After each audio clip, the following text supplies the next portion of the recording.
دیکھیے صحیح بخاری میں اور صحیح مسلم میں ایک روایت ہے حضرت عبداللہ بن عمر رضی اللہ تعالی عنہ سے، وہ فرماتے ہیں کہ اشتکا سعد بن عبادہ رضی اللہ تعالی عنہ شکوا، کہتے ہیں کہ سعد بن عبادہ رضی اللہ تعالی عنہ بیمار ہو گئے، تو کیا ہوا؟ فَأَتَاهُ رسول اللہ صلی اللہ علیہ وسلم يعوده مع عبد الرحمن بن عوف وسعد بن ابی وقاص وعبد اللہ بن مسعود رضی اللہ عنہم۔ رسول اللہ صلی اللہ علیہ وسلم حضرت سعد بن عبادہ رضی اللہ تعالیٰ عنہ کی عیادت کرنے کے لیے گئے۔ ساتھ میں کون کون تھے؟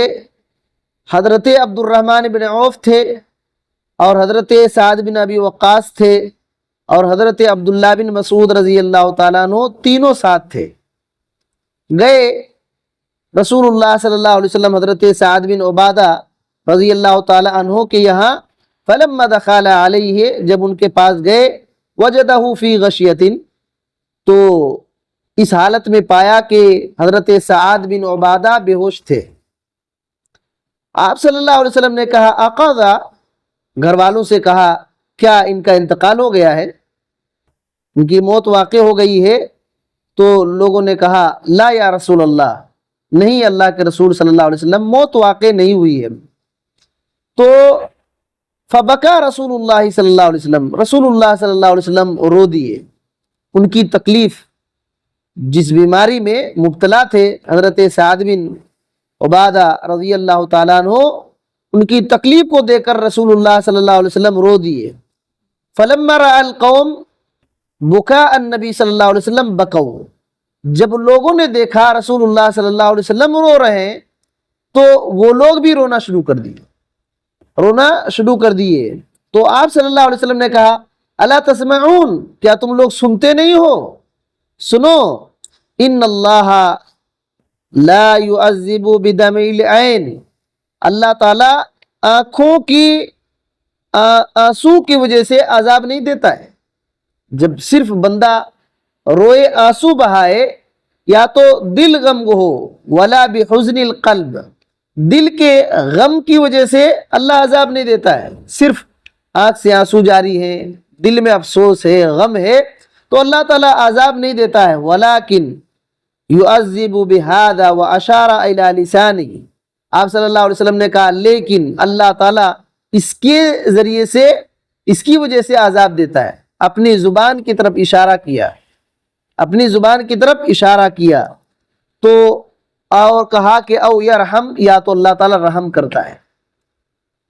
یہ حدیث ہے صحیح بخاری کے اندر۔ اس میں بہت ساری باتیں معلوم ہوتی ہیں، حضرت سعد بن عبادہ رضی اللہ تعالیٰ عنہ بڑے جلیل القدر صحابی رسول تھے، اپنے قبیلے کے سردار تھے۔ جب آپ صلی اللہ علیہ وسلم آئے تو ساتھ ساتھ وہ تینوں صحابہ اکرام بھی آئے۔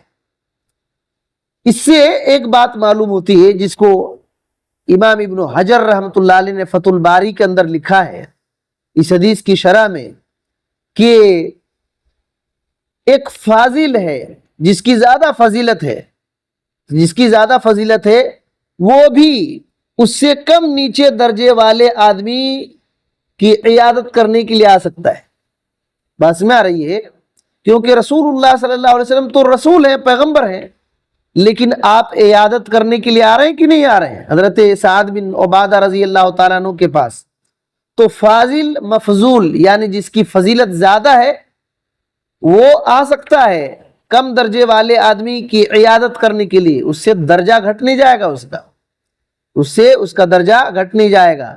اس سے ایک بات معلوم ہوتی ہے کہ مریض کی عیادت کرنا یہ اسلام سکھاتا ہے۔ اور تیسری بات یہ معلوم ہوتی ہے کہ جیسے اللہ کے نبی صلی اللہ علیہ وسلم روئے تو لوگ رونا شروع کر دیے، یہ اقتدا ہے۔ اب سوچئے، اسی وجہ سے ابن حجر رحمۃ اللہ علیہ کہتے ہیں کہ الامام اتباعہ مع اصحابہ، امام جو قائد ہوتے ہیں جن کی اقتدا کی جاتی ہے ان کے ساتھی ان کی اتباع کرتے ہیں، ان کی اتباع کرتے ہیں، تو یہ بات ہے۔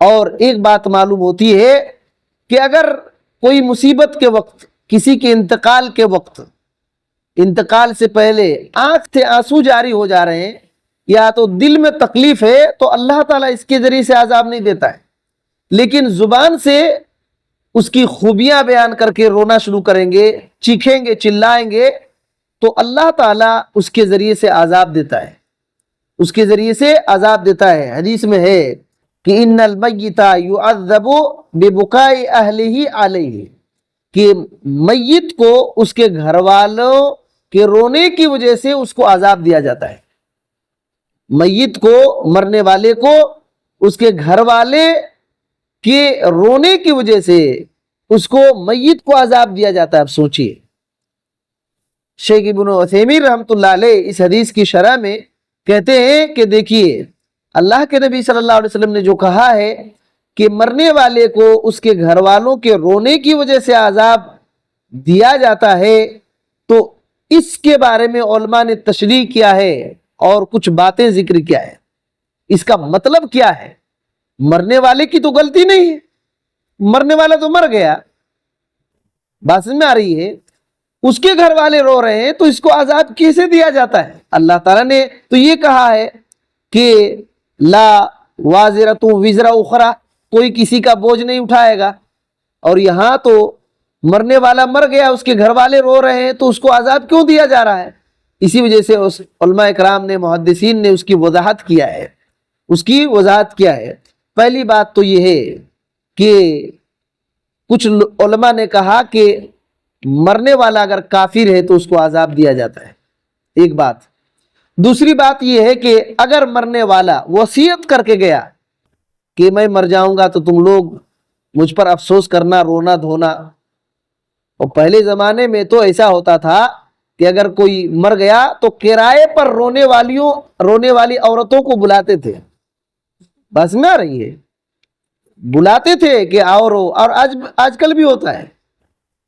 آپ لوگ دیکھے ہوں گے کوئی مر جاتا ہے تو کنر وغیرہ، یا تو کسی کی پیدائش میں کنر آتے ہیں کہ نہیں آتے؟ کنر آتے ہیں، تو یہ ختم نہیں ہوا ہے، جاہلیت کی باتیں آج بھی کہیں کہیں ہے۔ کسی کی موت پر کنر منگایا جاتا ہے، وہ تو خوشی مناتے ہیں یا تو روتے ہیں، یا تو کسی کی پیدائش میں کنر بلاتے ہیں، وہ خوشیاں مناتے ہیں۔ اس طریقے سے پچھلے زمانے میں یہ رواج تھا کہ کوئی مر جاتے تھے، عورتوں کو بلا کر، اگر کوئی آج کل اگر کوئی روتے نہیں ہے تو سمجھتے ہیں کہ اس بہت بے رحم آدمی، ایسے ہوتا ہے آج کل۔ تو بہرحال اگر کوئی مرنے والا وصیت کر کے گیا ہے کہ میں مر جاؤں گا تو خوب رونا، تو اس کو عذاب دیا جاتا ہے، اس کو عذاب دیا جاتا ہے۔ تیسری بات یہ ہے کہ اگر مرنے والا آدمی پہلے ہی دیکھا ہے کہ ہمارے خاندان میں کوئی مر جا رہا ہے تو بہت روتے ہیں، اس نے منع نہیں کیا کہ میرے مرنے پر تم لوگ رونا نہیں، یہ منع نہیں کیا، تو اس کو عذاب ہوگا، اس کو عذاب ہوگا۔ یہ اس طریقے سے ہے۔ اور ایک بات یہ ہے کہ عذاب جو ہے اس طرح سے نہیں، اس کو احساس ہوگا جسے اور بہت خطرناک عذاب ہوتا ہے اس طرح سے نہیں، لیکن اس کو تکلیف والا عذاب ہوگا، تکلیف اس کو ہوگی۔ بہرحال یہ محدثین اکرام کی اس حدیث میں یہ سب باتیں ہیں۔ بہرحال اس حدیث میں اور ایک بات معلوم ہوتی ہے کہ اللہ کے نبی صلی اللہ علیہ وسلم نے دیکھا کہ ایک کام غلط ہو رہا ہے، فوراً آپ صلی اللہ علیہ وسلم نے منع کر دیا، فوراً آپ صلی اللہ علیہ وسلم نے منع کر دیا۔ اور ایک بات اسی معلوم ہوتی ہے، اسی وجہ سے اس سے علماء کرام نے استدلال کیا ہے کہ کبھی ایسا بھی ہو سکتا ہے کہ دوسرے کی غلطی کی وجہ سے دوسرے کو بھی عذاب ملتا ہے، بس میں آ رہی ہے، تو ایسا بھی ہو سکتا ہے، ایسا بھی ہو سکتا ہے۔ تو اگر کوئی صبر کر لیا کسی کی موت پر، ہاں آنسو جاری ہے، دل غمگین ہے، تو اللہ تعالیٰ اس پر عذاب نہیں دے گا، بلکہ انا للہ و انا الیہ راجعون پڑھنے سے اللہ تعالیٰ بہترین بدلہ دے گا، بہترین بدلہ دے گا۔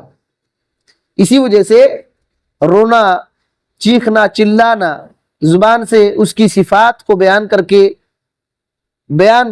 کے رونا، یہ اسلام کا طریقہ نہیں ہے، یہ نوحہ ہے، اور آپ صلی اللہ علیہ وسلم نے اس سے روکا ہے، اس سے منع کیا ہے۔ اور ایک بات یہ معلوم ہوتی ہے کہ اسلام کی تعلیم دیکھیے اس طرح سے ہے کہ دوسرے پر کیسے رحم ہو، عذاب سے کیسے بچے، اس کی فکر ہونی